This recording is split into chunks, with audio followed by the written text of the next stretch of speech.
After the super duper success of Kesari, Akshay Kumar will now be seen in Kesari Chapter 2, The Untold Story of Jallianwala Bagh. Directed by Karan Singh Tyagi, अगर इसे हम एक historical biopic कहें तो गलत नहीं होगा. Besides Akshay, the film stars R. Madhavan and Ananya Pandey. अब ये फिल्म 1919 में हुए जलियांवाला बाग मैसेकर की कहानी तो बताएगा ही साथ एक लॉयर और स्टेट्समैन सी शंकरन नायर की कहानी भी बताएगा. इस रोल को प्ले कर रहे हैं Akshay Kumar. So let's delve into the lesser known story of sir C.S. Nair.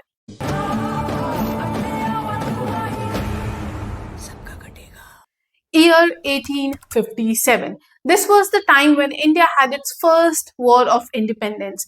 इस टाइम पर कोने कोने से लोग एक साथ आकर अपने इंडिपेंडेंस के लिए लड़ रहे थे, but unfortunately we lost the war. उसी साल जहां हम एक तरफ फर्स्ट वॉर ऑफ इंडिपेंडेंस हार चुके थे, दूसरी तरफ जन्म लिया इंडिया के एक अनसंग वॉरियर ने जिनका नाम था सी Sankaran Nair.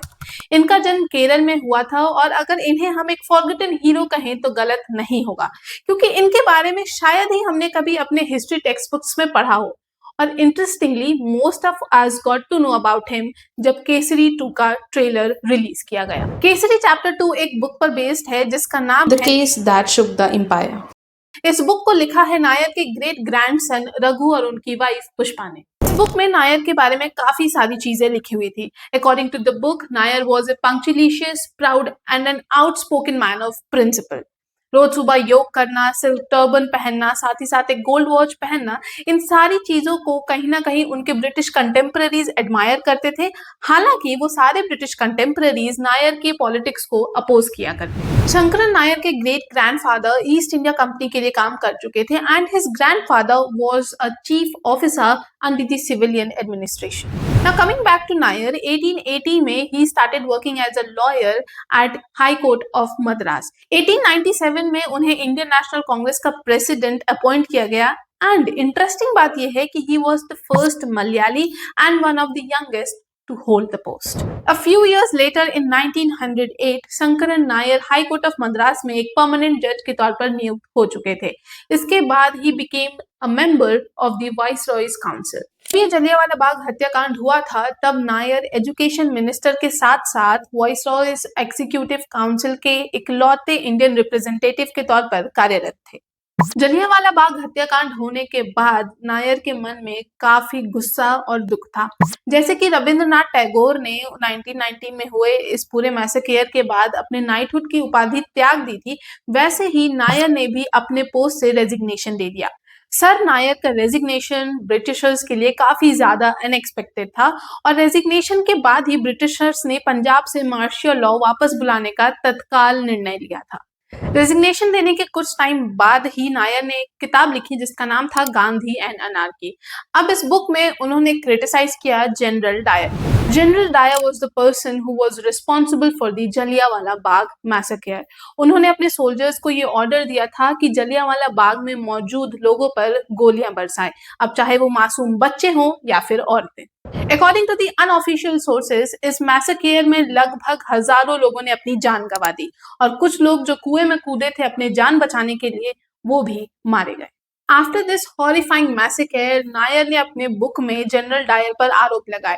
He accused him of abetting the atrocities through his repressive administration. अब इस आरोप के रिस्पॉन्स में जनरल डायर ने एक केस किया, वो भी मानहानि का.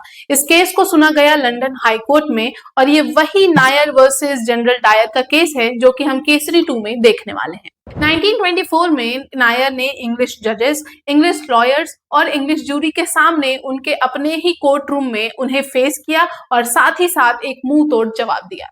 According to the information available, ये पूरा डिफेमेशन केस लगभग 5 हफ्तों तक चला.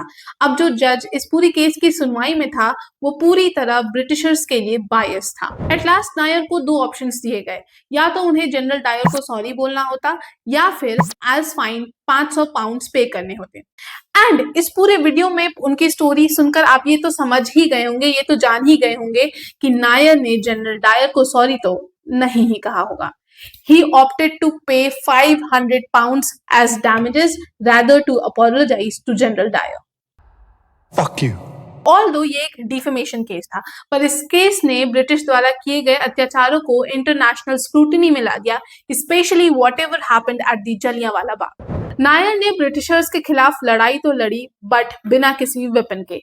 ही fought them with law and fire in his soul. C Sankaran Nair एक कॉन्स्टिट्यूशनलिस्ट थे जिन्होंने विद्रोह किया, एक प्रिविलेज एरिस्टोक्रेट थे जिन्होंने दूसरों के लिए लड़ाई लड़ी, और एक इनसाइडर जिन्होंने ब्रिटिशर्स की क्रूएलिटी को एक्सपोज किया। ही advocated for equality, fought caste discrimination, and worked tirelessly for the upliftment of oppressed communities. Sir Sankaran Nair की डेथ 1937 में हुई थी, जब उनकी एज 77 years थी। Coming to Kesari Chapter 2, R. Madhavan will be seen playing the role of Neville McKinley, the lawyer representing the British Empire. In addition to him, Kesari में है Ananya Pandey, she is also playing a lawyer, जिनका नाम film में है दिलरीत गिल। इन दो actors के अलावा हम केसरी 2 में देखेंगे साइमन पेस्ले डे को, जो कि फिल्म में जनरल डायर का कैरेक्टर प्ले करेंगे। Produced by Karan Johar's Dharma Productions, Kesari Chapter 2, The Untold Story of Jallianwala Bagh, will be hitting the theaters on April 18. So it will be interesting to see whether Kesari Chapter 2 will perform good at the box office and can match the glory of Kesari Chapter 1. If you like this video, turn the thumbs up button blue and subscribe to Filmy Bab for more such content. In the comment section, do let us know what are your expectations from the film. मिलते हैं एक नए video में, तब तक के लिए सदा फिल्मी रहो।